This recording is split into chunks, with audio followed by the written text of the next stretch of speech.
ప్రజాకవి కాళోజీ నారాయణరావు జయంతి సందర్భంగా తెలంగాణ ప్రభుత్వము భాషా యాస దినోత్సవాన్ని నిర్వహిస్తోంది. కాళోజీ తెలుగు సాహిత్యంలో విశిష్టమైన స్థానం సంపాదించారు. ఆయన కవిత్వం, రచనలు, ప్రసంగాలు అన్నీ ప్రజల హృదయాలను గెలుచుకున్నాయి. సాధారణమైన మాటలతోనే గుండె లోతుల్లోంచి వచ్చిన భావాలను ఆయన కవితల ద్వారా వ్యక్తం చేశారు. అందుకే ఆయనను ప్రజాకవి అని పిలుస్తారు. కాళోజీ నారాయణరావు 1914 సెప్టెంబర్ 9న కరీంనగర్ జిల్లాలో జన్మించారు. చిన్ననాటి నుండి విద్యార్థి ఉద్యమాల్లో చురుకుగా పాల్పంచుకున్నారు.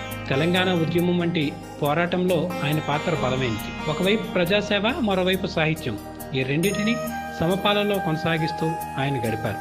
చివరకు 2002వ సంవత్సరంలో ఆయన కాలం చేశారు. తెలంగాణ తెలుగు భాషను ఒక పండితుల కోణంలో కాకుండా ప్రజల కోణంలో ఆయన ఆవిష్కరించారు. ఆయన వచనాలు ఎంత సులభంగా ఉన్నా అంతే లోతైన సందేశాన్ని అందించేవి. ఆయన మాటల్లోని శక్తి, ఆవేశం, ఆవేదన కలకలిసి ఉండేవి.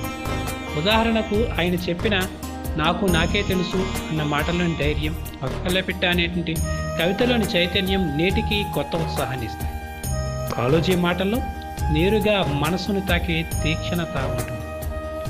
ప్రజల భాషలోనే, ప్రజల మనసులోంచి వచ్చిన భావాలతోనే కాళోజీ రచనలు శాశ్వతమయ్యాయి.